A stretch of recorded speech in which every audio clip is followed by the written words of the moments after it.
Welcome everyone. I'm really glad that you all are here for this live Zoom interaction about this 5 week course, The Art of Relationship. And before we move into this conversation, I would like to share a bit about living consciously. Though we have most of you already know about living consciously, but for people who will be watching this conversation later, yeah, for them.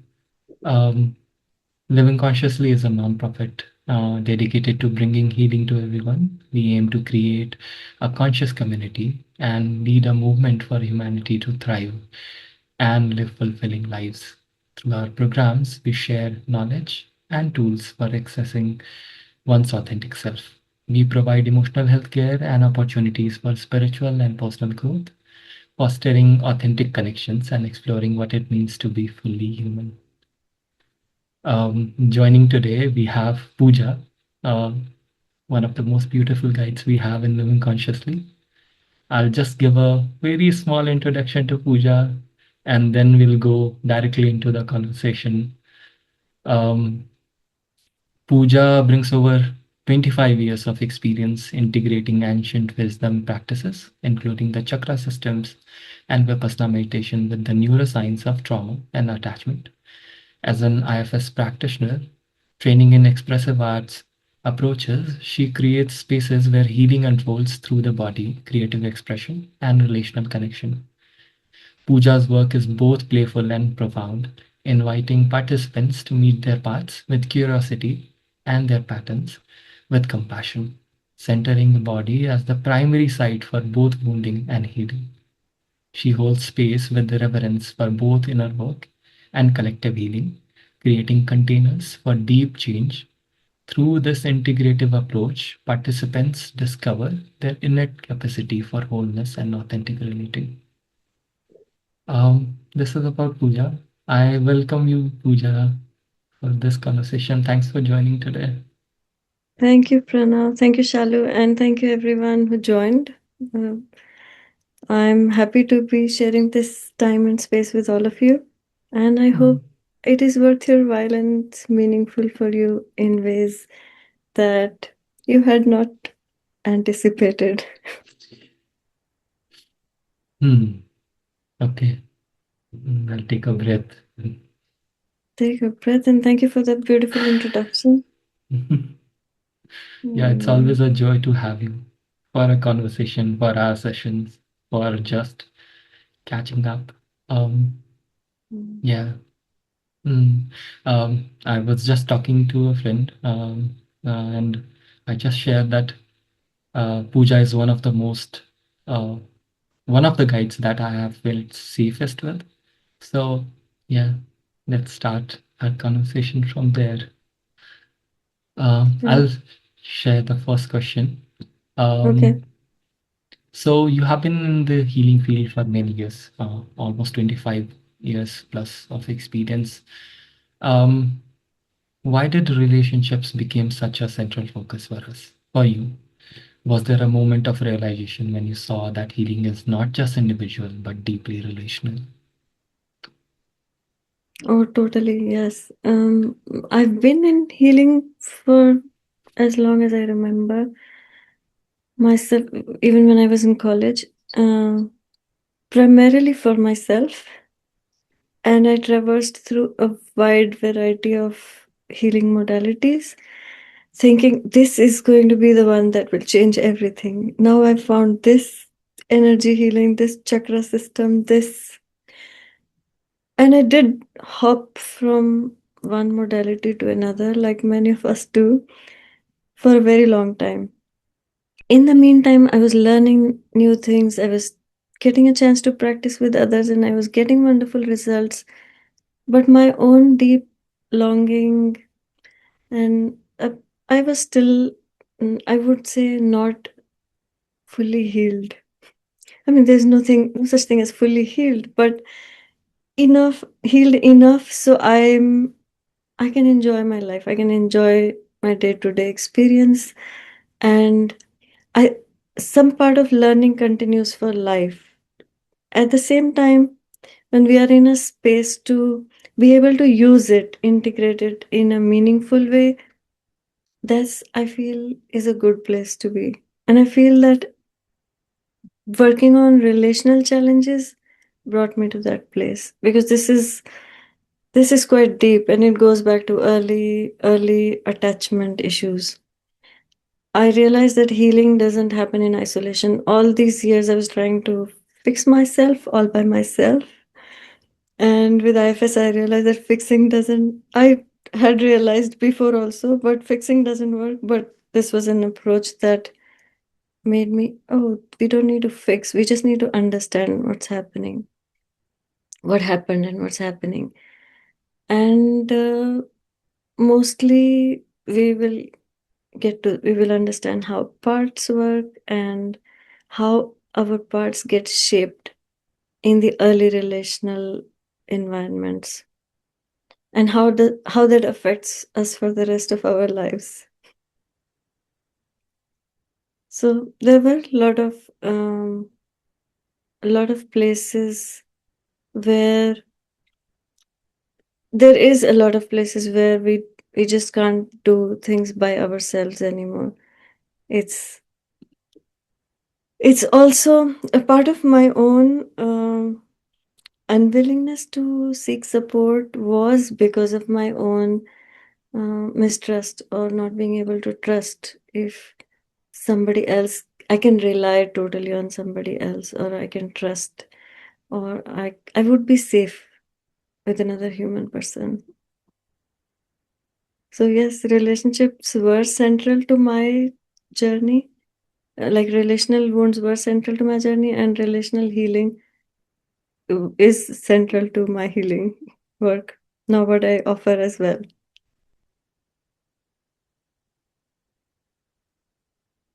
You are muted. Pranav, you're muted. Mhm. Yes. Thanks for sharing that. I think the thing that you shared, that healing does not happen in isolation, I think most of us would resonate. Us being part of this big community, like living consciously and Bodhigram, a physical community, every day we feel that way, that it's not individual self-care, but it's a community care. And it Hmm. always happens in, yeah, in contact with somebody, in connection with somebody.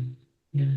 Yes, and relationships are in a way our greatest mirrors and Mm. teachers. Yeah. Like, do I care? Do I? It is easy to say, oh, I disconnect from other people, and then say, oh, I'm fine. I don't need anyone. But that's not how it works. We do need others, and the uh, the um, the idea is to stay in relationship and also stay with yourself, both at the Mm. same time. Yeah. Yeah. Learning that is particularly difficult, though it's a joy to have that experience, I must say. Mm. So, in the course, it is in there that you very often describe early experiences as creating an invisible blueprint, and or how we show up in relationships. Could you explain in simple and everyday language what this blueprint is, this invisible blueprint is, and share an example of how an attachment pattern might appear in daily life? I have to think which one is not an attachment pattern. Before we get into attachment, I want to clarify something about the word attachment. Mhm. When we talk about attachment from this psychology perspective, it means healthy bonding, it means secure connection, like being able to depend well on others. From a Buddhist standpoint, attachment is grasping and clinging. Like, I can't be whole without this thing or this person or this deity or something. Is desperation. In Hinduism, we call it moh. Like, they are not the same thing. The attachment, what we call securely attachment in psychology terms, it actually frees us from desperate clinging. So when you know that you truly matter, you can love without grasping. There is, in psychology, they also say this is a dependence paradox. The more securely you can depend on someone else, the more independent you become. It sounds backwards, but it is true. Kids with secure parents, they can explore further because they know they have a back, they have somebody, yeah, and they can and come back into connection. And adults who are in secure relationships, they can take bigger risks. When you know that someone has your back, you're braver. It's not the I don't need anyone stance. That's not real independence. That's a protection strategy. Real freedom is, like I said earlier, also that I can depend on someone and I can stand alone on myself as well. So um, I can be close to someone and I can be myself. Okay. So now we can talk about the blueprint. How does that blueprint um, get formed? Um, Very early in life, like our life started the moment we were born. We had no capacity for communication, for comprehension, for language, so many things. At that moment, a child's life is very simple. The child only is concerned about, am I safe? Is there someone for me? Are my needs being met? Do I matter? And can I trust the people around me? Um, Depending on, it started snowfall, so I got distracted. this this is my morning time and there's snow falling here, and I love it. Sorry about that. So coming back to the blueprint, so a child whose parents are either scared or scary, or they are busy, they are inconsistent. So depending on how a child is met in their early days, no matter how their parents are now. So like now my parents have more time and they're free. Like it depends. They're aged so much. But when I was born, how were they then at that moment? Were they too busy? Were they too stressed? Were they fighting amongst each other? What was happening in the family? That leaves a big imprint on our nervous system and our parts that learn to relate to others, they get shaped and formed like that. If my needs are not being met, I learn to operate without taking care of my needs or without focusing on my needs. If my environment is not safe, then I learned to guard myself or become anxious about what's coming next. Is the situation unpredictable, or is it predictably bad, or is it predictably uncaring? Um, to adults, they may seem smaller things, but to an infant, they are quite big things. And when we are born, our nervous system is not fully developed, so we don't have a capacity to really understand what is happening. So as a child, we think, oh, it's me. It's got to be me. It's me. I am too much. Even if I cry, nobody comes. Even if I ask for something, I will not get it. Or I have to work hard to keep people close to me. Or my emotions are too much. And if you say, for example, a child whose parents were inconsistently available, like they're not sure if they are here, they're not here. So they may seek reassurance from their partner every now and then. So if they're texting 15 times or checking their phone 40 times to see if there is a message, that's their nervous system not being needy, but trying to get a reassurance, like, oh, am I still, do I still matter to them? Am I still here? Are they still here for me? Um, Another example, you may people may obsessively drown themselves in work because it's easier. You don't have to deal with relationships. That's also a protection strategy. Both are trying to not get hurt. And then we talk, there's this whole conversation about my work life balance. Work and life are not two different things. Work is life and life is work. I mean, these are integral parts, but we make those compartments because we, in modern day, our work needs us to cut off from life, and when we can focus on life when we cut off from the work. So it is everywhere. It is how you see, people can start misusing power. People and we have a lot of example these days, seeing people misusing power and trying to bully others on a school level or on a office level, like in a work environment, or on political level. So it's the same reflection of how well, how securely well they feel, and what are their ideas, or their parts of them may be strategizing, oh, this is what I need to feel secure, no, this is what I need to feel secure or important. So I will have to really think of something which is not an attachment pattern. I feel most of our interactions at the root are relational, are attachment patterns in some way. Mm. You may see that having a similar fight with your partner or with your parent or with your child, these are the three places where most of our relational stuff comes up: with our parents, with our children, and with our partners. Um, and we may be compulsively getting angry or shutting down or behaving in ways which are not productive, not helpful. But we don't know. When we start looking at them, it may be a 3-year-old running the show, or it may be an infant crying for help or crying for safety.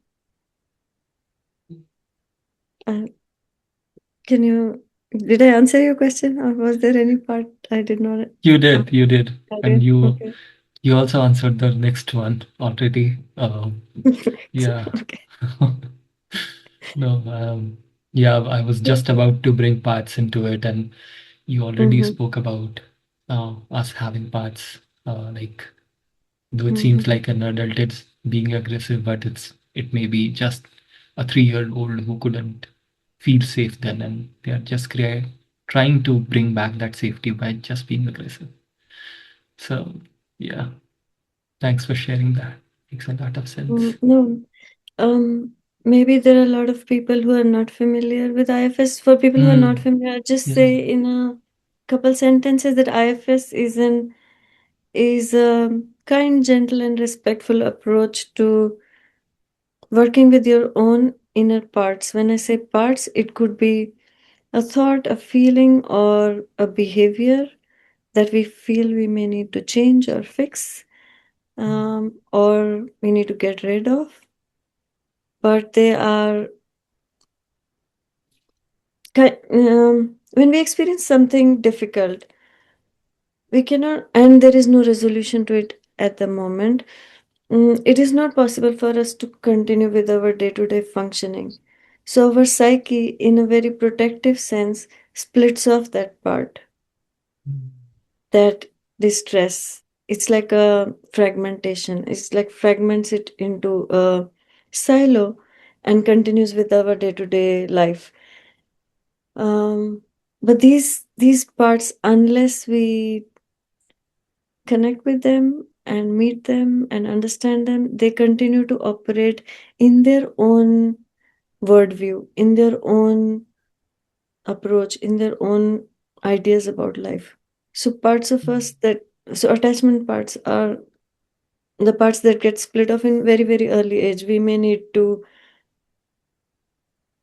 have to take we may had taken criticism, and the parts become self-critical. So before they will criticize me, I will criticize myself.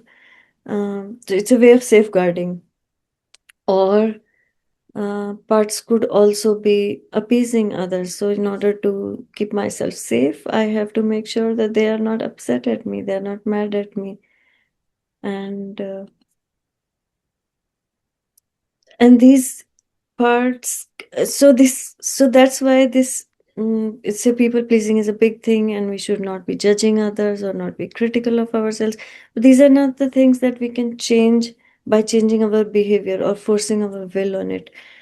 The parts of us that are doing this criticism or pleasing others, they are not doing it because we are bad. They are doing it for a very good reason, because that was how they adapted to a situation which was not very loving or caring. And it may not be so that our parents were so bad. They also had parents, so they learned some things themselves. And mm, uh, as we grow up, some things become easier for us, but for a child, they may be really challenging. So it's not always because as a parent, my also parent parts are listening. Like as a parent, it's not all your fault. As a parent, if you feel, oh, I'm doing this to my child, no, you also had your parents, and they also had their parents. So it's intergenerational. It's also cultural. There are a lot of influences that are affecting how much our caregivers were able to be present with us. So yes, IFS helps us to move from a stance of protection to connection, because before connecting with people outside, we learn to connect with ourselves inside, like our own parts. So ask away your question about IFS, and if there is something missing, then I can fill in. Hmm. I think you have already beautifully explained IFS in terms that we all understand. The later part of this question is, can you share one or two common real life examples of these protectors in couples or family dynamics and how they actually try to help us? Though you have given few examples, Hmm. but yeah, one or two maybe. I can give another. Most of the couples, there's one person who is like a wave, keep going back to the person, and one person is like an island. I don't Mm, need anyone or anything. I am good. And the other person is always seeking their attention or affection or approval or something. So this dynamic or seeking connection. So this dynamic makes a very interesting trauma bond, so to say, or an interesting interaction. It's like puzzle pieces coming together and fitting in nicely.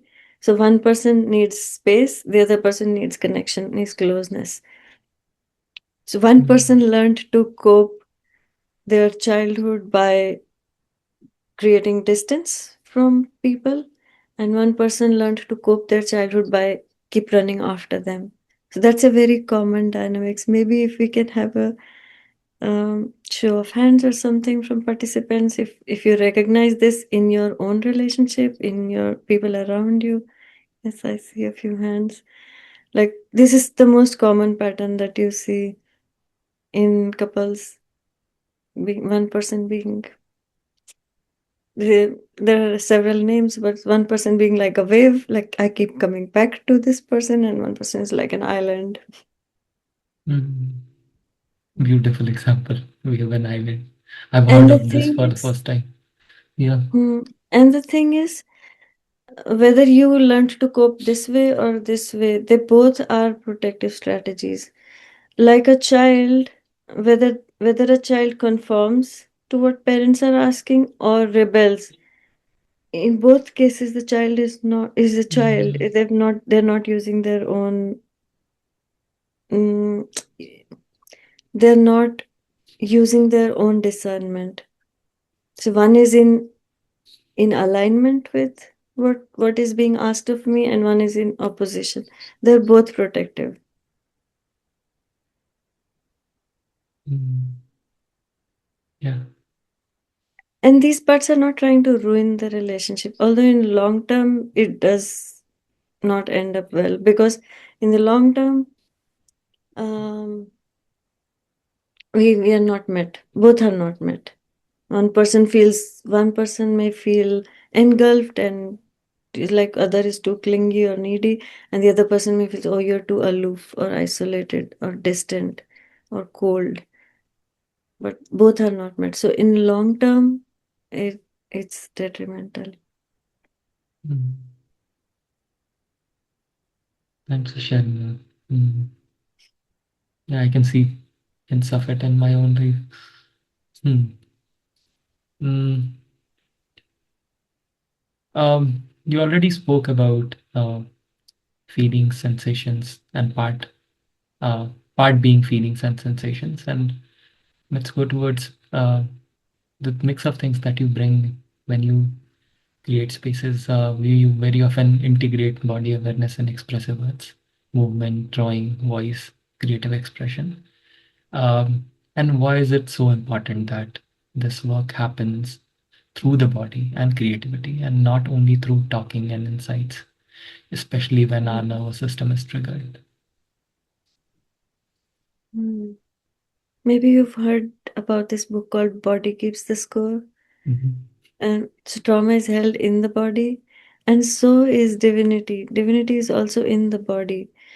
It's the head that we have this amazing capacity to disconnect and go into a story or a fantasy. We can go to a movie and forget ourselves. We are so much identified with the actors in a cinema that we are crying with them, we are laughing with them. So we have this amazing capacity to experience things other than ourselves also. Empathy, that's part of what makes us human. um, with expressive arts, I feel it's a good language. It's a language of the unconscious, and maybe all of us have seen this diagram of the iceberg. It's like the 10% is above the water and there's 90% that is below the water, which is the unconscious mind. The unconscious mind is the information that our parts are holding. When we connect to a critic part and we ask them, like, why are you doing this? To what is happening? They will tell us information that our conscious mind doesn't know. They think you are still three. They think that is the only way they can protect you. So it's the unconscious mind. Um, it's the body. Body is the unconscious mind. We make it, I mean, our system makes it unconscious. So consciously, I can talk to you, I can do my work, I can go to office and get work done. So we can function in our day-to-day lives. We need to segment out a lot. But when we sit and connect with our body, um, a lot is revealed, which is true about us. It's not that the other person has the capacity to trigger us. It is we have that switch is inside, that is in our unconscious mind. So you asked about body, nervous system. Nervous system is another way of saying body, because our nervous system is not in our head. Head is brain, then there is brainstem, spine, and nervous system is all the nerves running through the body. How we get to know that I have pain in my finger is because a nerve is telling my brain. So nervous system is very much the awareness of the whole body. Nervous system is very much what my brain is telling my body to do. My brain is telling, okay, you moving hands, looking here, doing speaking things. This is what my brain is telling. Or my body is telling my brain if I'm sitting comfortably, if I'm too hot, too cold, if I need water. So there is always this 24/7 constant communication going on from head to body and body to head.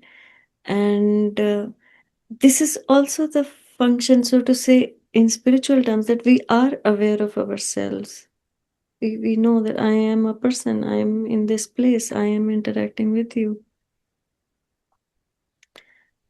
So nervous system is another way of saying body. When we say nervous system, is the connection between the mind and the body. Mm. There is pain in the body, but how do we know there is pain in the body? Some nerve sent the message up here, and now I know there is pain in my finger, or I'm thirsty. Mm. Mm. Mm. Um, the part where you integrate expressive art, when drawing, voice, and the creative expression, how does this all come up together in this? The creativity or the playfulness, what role does it play?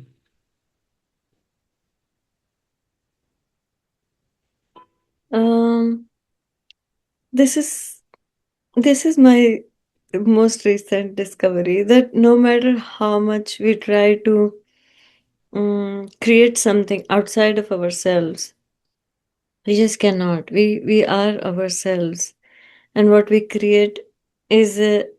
I'm not talking about creating, making a painting. You're painting a portrait, something uh, that is also art. But the expressive arts that I am talking about here is more about the process of making art. So it's not outcome based. It's the process of doing something, moving in a way, in an improvised way, or making scribbles, or using your voice. It's always about you. It always comes from the unconscious mind. It always comes from the body. We may think, I may think, and um I may think that I am creating a story which is not about me. But in a way, every story I'm creating is something about me. Mm. It's one thing to do something repetitive, like craft or knitting or crochet or something. That's different. That is also regulating. There is a rhythm, and you're creating something. Creativity is also one of the qualities of self. So, um, so that also activates different parts of the brain, which are more resource oriented, which are more solution focused, or uh, the ones who know the answers. So it's about art is about how to connecting to the parts of you who know the answers Mm. to the questions that you are seeking. No book can tell. You may meditate so much. Uh, your relationships will show you the mirror, and you may try to think of several things, make a list of things. These are the things I need to work on. But you make one piece of scribble, and one piece of art brings out the most thing. Like if I may try to evaluate, like, oh, this is the most important thing, but at the moment what is the important thing is what comes out of your unconscious mind. And art is a language, to communicate with the unconscious. It's also a Mm. bridge. Hmm. Yeah. Mm. Yeah. When I was speaking about creativity and playfulness, I remember in our last sessions how you spoke about uh, every emotion can be playful and it can be expressed through playfulness. And when there is a flow in it, there is a rhythm in it, it gets easier to regulate. Hmm. So, yeah, just remembering those words. Um, I just want to say that if you in from audience, if you have any questions, please feel free to put it in the chat so that we can take it up. So we'll have a open mic session in the end. So you can unmute at the end and then ask also. But if uh, if you want to put any question in between, just put it in the chat. Um, okay, we'll move towards the next question. Next question is interesting. It is about the 5-week journey that we are going to do through this program. So, Pooja, if someone joins Art of Relationship, what kind of journey are they saying yes to over these 5 weeks? And could you give us a simple glimpse of the themes that you'll touch? For example, attachment patterns, protectors, and practicing safer connections. Yeah. Mm. So, because we are touching upon the attachment theory, so we're using that language, but we're doing it in IFS terms. I'll explain that in a minute, why it matters. So, week one, we will start with understanding what is attachment, what is secure attachment, and what does safety feel like. Building resources, like what will help us stay present and grounded to ourselves. Then we get into the territory of unsafe experiences with anxious attachment. How, when parts that fear abandonment mm, um behave, how they behave within ourselves and how they behave in relationships, and what do they need. So, attending to their needs within ourselves. Um, and we will, with each call, we will have a little bit of psychoeducation and then reflection on putting out your own parts. And it is not like in many pop psychology YouTube or TikTok, you see this is anxious, you are an anxious person, you are an avoidant person. It's That's not how it is. We have parts that are anxious, we have parts that are avoidant, and we may have parts all over. So it's end of the day, it's parts. It's not that the whole person is an avoidant or the whole person is anxious, because the parts behave differently with different people. If if a person is predominantly, say, anxious, but when they come across with another person who is more anxious than them, then they start behaving like an avoidant person. So these are adaptive parts. These are not personality traits, but these are adaptations. So week two, we will get into the territory of abandoned or parts that got inconsistent care, which is the anxious parts. Week three, we will look at the avoidant parts, which created safety for themselves in childhood by creating distance from the others. So they don't need soothing because they seem regulated. Oh, I'm fine. I don't need anyone.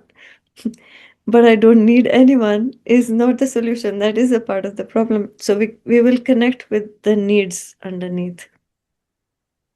They may need, they may not, they may feel that they don't need anyone, but they still have a deep longing for something. Some needs are unmet. So we will connect with the needs underneath. And week four, we will look at the disorganized parts, which have a kind of a yes but stance. Yes, I want this, but it's not safe, it's not okay, they are bad, they did this, they did that. The parts can also resort to tendencies like manipulation or attacking oneself or others. So these are, they kind of get disorganized in their um, needs, within their needs, and need to self-soothe or need being their needs met from others. And week five, we will integrate all of this. And during this time, we will work with I've created a workbook where we will map the parts of you on a grid, where each part of you that you identify with are. Uh, and so as you map, you will also be able to see to what extent they need soothing, or they they need to even identify the needs, because many of these parts are so young that it's not that, oh, I need this but I will not ask for it. They don't even recognize our own needs, because if I recognize then and I am not getting it, it will be painful. So rather, I will not see that I have a need. I will not see that I Mhm. need somebody to talk to me. I need somebody to Just be there with me or assure me or anything. So each week there will be some little bit of understanding of this map. This attachment theory is a good map, and IFS is a good companion because it's a respectful approach to working with these parts or attending to these parts, as I like to say, because they don't need to be worked or fixed. They need to be understood and tended to. And there will be embodied practices. We will do workbook reflections on what happened and um, letting your parts know how you care. Maybe we will create nests or spaces for them in the workbook. So end of the day, it is about understanding, caring, and choice. We don't tell our parts to behave. When they feel understood, met, and loved, they choose to love back. That's the basic nature of us, of parts. And this 5 week journey will leave with tools and awareness and a map for ongoing healing. This is the starting point. 5 weeks will not heal all the relationship patterns, but you will begin understanding and having enough resources to connect with them, connect with these parts in a way it is meaningful, helpful, and um, integrating for your system.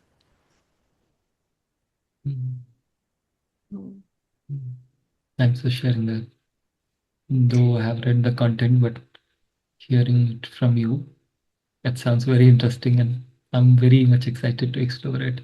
And I hope that others who are listening, they also feel the same way. Hmm.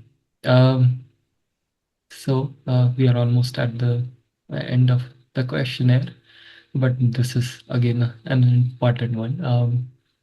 As this work is very deep, mm,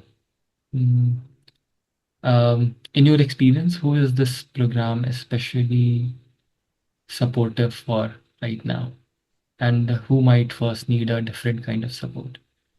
And how do you hold safety, confidentiality, and choice in a group where when people are touching tender attachment wounds? Yeah. Mm. Confidential is upheld by everyone. Mm. It's not one person's job. It's everyone who agrees to that, and it's beneficial for everyone. But I would say that in case you have are having a difficulty to manage day to day or high trauma activation or acute crisis is not a suitable time for you to dive into this. People who have some semblance of support system or stable in their daily functioning, then it is possible to take a deep dive. If you are on rough waters, it's not a time to take a deep dive. Anyone feeling too fragile for group work, I would not suggest, because this is getting deeper into more vulnerable parts. Is a deep dive in relationship with the self primarily, and then healing from the inside out. If you're noticing patterns and you need more than an insight, these are embodied tools and practices. Um, I would suggest that we have video on requirement for the group attunement and co-regulation. It helps feel everybody safe. We can see who is here and how they're feeling, or how it's better to uh, create a safe where you are also being the safe person for others. Mm. Unless it's an emergency or something, that's a different thing, one of time. But mostly, I would appreciate if we can have a video on group. Mm. Mm, Anything else? Yeah, this is a deep dive. This is not. Um, this is not to soothe the rough waters. It's like water is fairly calm, then we can take a deeper dive. Mm, Mm. I hope that makes sense. Mm, It does. mhm. Huh. So we have almost finished all our questions. Mhm. The floor is open for questions. If you want to, if any one of you want to unmute yourself or come up and just want to ask any questions that you might have right now, please feel free to do it, or you can put it in the chat and I'll take it from there. Hi, Melissa. Please go ahead. I just want to thank you for just this presentation.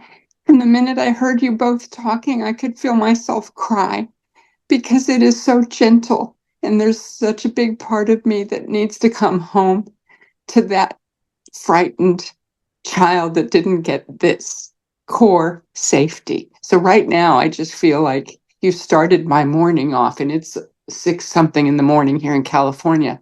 But you started my day off with a perspective I needed. And I really appreciate that. I'm wondering if you could talk about the expressive. I'm so fascinated with the expressive arts because I truly feel in the depths of my soul that creative, the ability to be expressive in anything we do is woven into our lives. We are the happiest because a child naturally does that. And we've siphoned that off because we got really practical and logical in school and work. But the happiest people I know find outlets for that. And we almost like welcome our dreams that we have at night because you're like, thank you for bringing my awareness to that challenging situation. Or when I am creating something or writing, for goodness sake, just writing, journaling, I am tapping into a wisdom that is endlessly rich.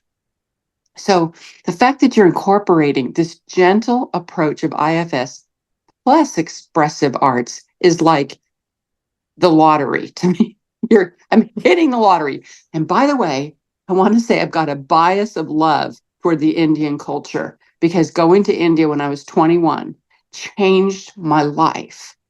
And I was part of a voyage around the world. And I came back to college, much to my dad's chagrin, and said, Dad, I'm changing my major to religious studies. I want to understand the world religions I've just seen. And he said, what about your doctor? You're supposed to be a doctor. I said, I don't know, maybe I'll be a rabbi. I was joking, but Indian culture changed my life and it still does. So it's interesting that I'm here with you today and being touched in this way. So I'll let you respond, please. Thank you.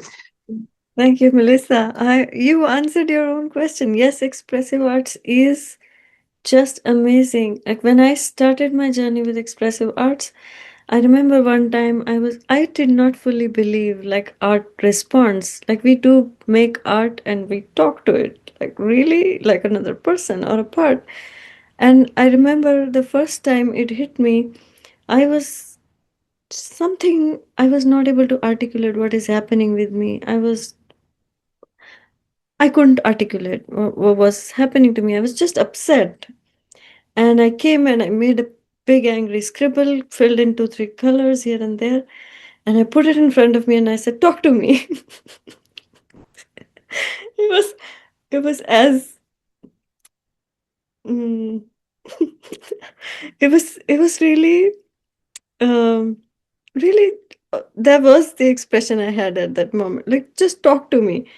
And then it just dawned on me that I'm doing so much. And I started crying. It's not the art talking to me, but it's my expression is talking back to me. It's just magical. Sometimes I still pinch myself like this. Is this real? Is this for like how did we get from here to here?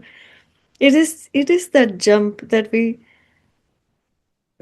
it doesn't happen all the time, but it happens most of the time. And I feel even when I have no language, like I grew up with not being able to articulate what's happening inside me. And even without language, I'll show you something I've been doing. This is what I do. This is what I do. I don't know what I do. This is what I do to just take it outside of me. And then sometimes they do talk back, and when they do talk, it's just amazing. I call myself a scribble artist. I'm not an artist, um but I love art, and it's just amazing. And you shared so much already, Melissa. Um I feel so delighted by your comments and your If I could just have a minute to respond, because I love that you bring the focus off the creation itself. You bring the focus back on the need to express in whatever manner it's going to come out. And I was blessed to be in college, an art major for a while. And I was going through incredibly challenging times with surgeries that changed my life. And having the means to express what was happening to me symbolically saved my life. I really believe that. And so I have the soul of an artist. It doesn't matter that I'm out there selling art. In fact, that's why I'm not an artist that sells things, because I can't part with what I've made because I love it too much. So I could never make a living on what I make because I want to keep it. So thank you for the wisdom. You are just coalescing this for us and teaching us in just this hour of the importance of honoring this beautiful part about being human. Thank you. Thank you. And thank you for saying that selling, it's the corporate or what is it called, capitalistic engine that means that anything that is not sellable is not valuable. That's so totally not true. You cannot sell or buy love, and you cannot sell or buy things that are really worth beauty or love or genuine care and appreciation. Oh no, it's yeah. Thank you. Thank you, Yes. Melissa. Yeah, if there are any other questions, please feel free to unmute yourselves or raise your hand or put it in the chat. Can I ask when this starts and what time of day it'll be on? The course, you mean? We're starting around mid-February. Yes. It's a weekday, and my morning, India evening, so your afternoon maybe. If Pranav can tell the exact dates and time. Yes.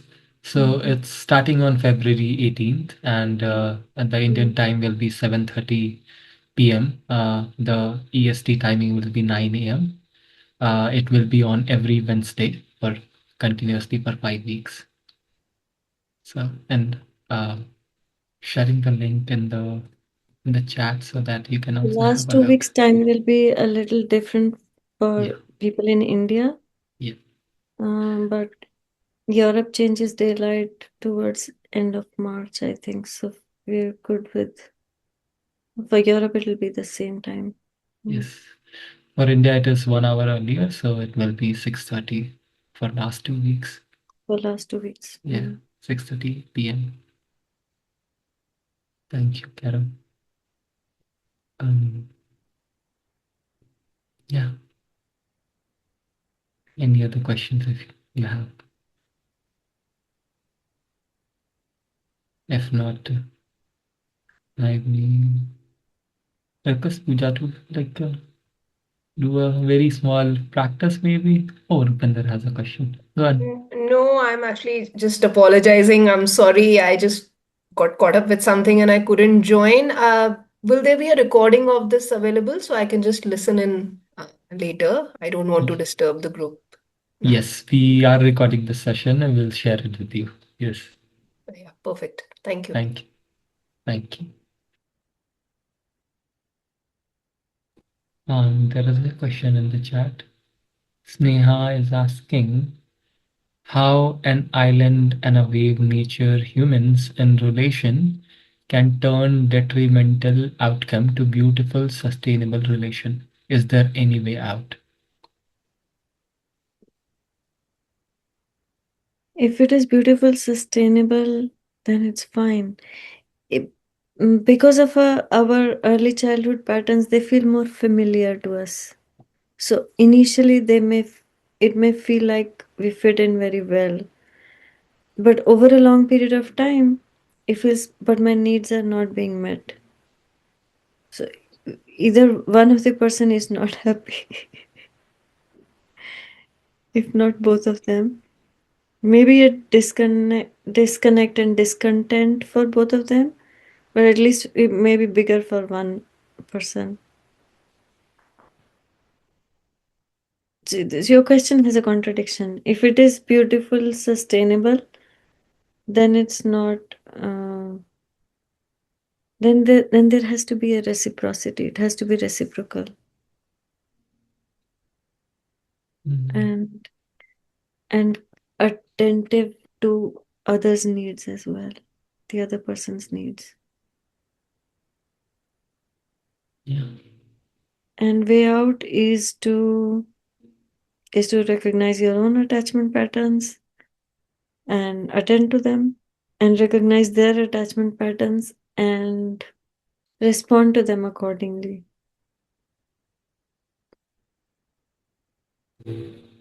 Thanks, Neha. Thank you. Thanks for asking that question. Thank you.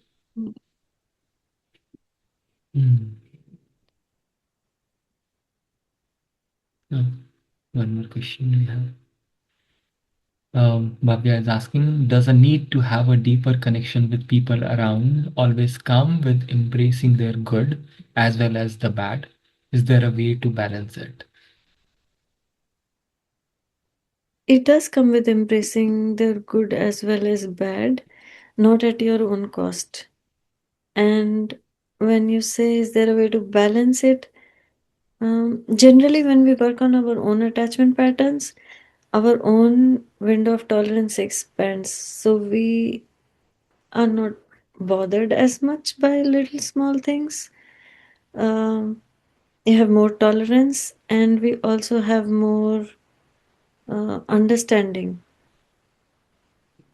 but not at the cost of ourselves.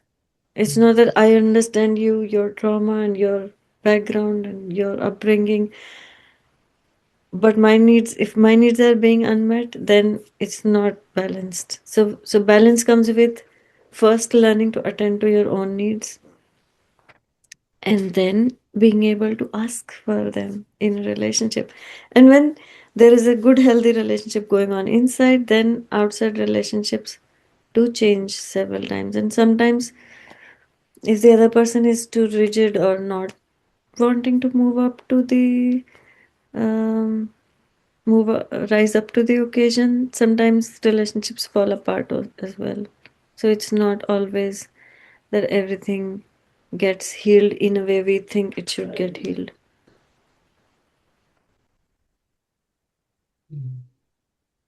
Go ahead, Veda. Thank you, Pooja. I felt so seen by all that you shared. And my question is around, I'm at a stage where I might be grieving a loss of a very important platonic relationship in my life. And part of me is like, as you share, it's time to lose it because I do not feel that it's going to be sustainable. And the other part, so the question is around, will the program support me if I'm carrying that grieving part? And also if that part might have expectations or might just not want the things to end or is not fully accepting the end of that friendship. Even if it is not fully accepting the end of the relationship, that is also for a good reason. So we attend to that. And it depends if you if you can if you can regulate yourself, you have some support outside of the group as well, that will be great. If you can regulate yourself, then it will be great. Okay, thank you for sharing that. So you feel like if there is grief involved, the program would still be supportive for that? Oh yes. Oh Okay. yes. Grief is an integral part of how we connect and relate, and loss and love is a integral part of love. Loss is woven into love. Thank you for sharing that. Yeah, thank you. Go ahead, Melissa. I'm so grateful for that question she just asked, because what I do once a week are grief circles where we meet and support people going through grief. And it might be through death, but it might be through loss of relationship you didn't see coming. And I feel so privileged to witness people willing to talk about the painful things that are not being recognized out there in the outer world while we're busy functioning. This is the deeper part. And people who grieve well live well because we take time to tend to the part that is hurting. And I say to these people, do you know how much courageous you are just for getting in the car and getting here to talk about these things? You're getting all the kids in the car and bringing them here. And that's like the parts of us. And I just think there's so much health when you say, there's a part of me that is like a bereft child because of what's happening. But look at me, I'm coming to a group to talk about this hurts, and I will get through this because there's another part of me that's really loving the growth journey, why we sign up for these things. And I just absolutely love that she mentioned grief, because we're going to go through that throughout our lives. It's why I find it an endlessly rich, that and art, grief and art are my two areas that I will never get tired of forever and ever. Amen. Thank you. Yeah, thank you, Melissa. And I also want to add, like when we do parts work, when we connect with these parts, it's a 3-year-old part or a 2-year-old part, and then they realize suddenly that we are not 3 anymore. I'm 40 or I'm 50.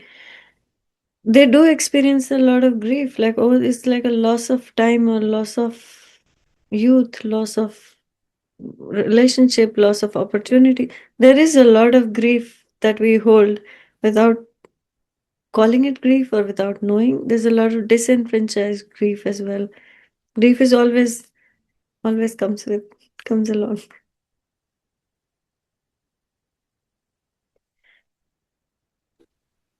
Mm, thank you, That Melissa. was lovely. I think we would need to close it here for now, Yes. but I welcome, if you have any questions, you can write, or questions or concerns, you can write to Pranav, and maybe you can, or join us for the group and we'll work through the stuff. Yes. Yeah, I just want to extend this invitation that while you were in the conversation and if you felt even a slightest of yes in your body, a gentle yes in your body, feel free to check the links in the program, and we'd love to have you in this 5-day journey going ahead. Those of you who want to have the recording on the website, also there is a WhatsApp uh, link where you can reach out to us directly, and we'll share the recording with you personally too. So sharing the link again in the chat. I'm really grateful for your presence in this call. Thanks again. I'm very much grateful to you, Pooja, for leading this conversation. Thank you. It was Thank so you. heartfelt. Thank you for your questions, and thank you for all of your presence. And I look forward to connecting with you, some of you. Thank you. Yeah. Bye-bye, everyone. Have a really good night, or some of you, really good morning. Good day. Bye bye.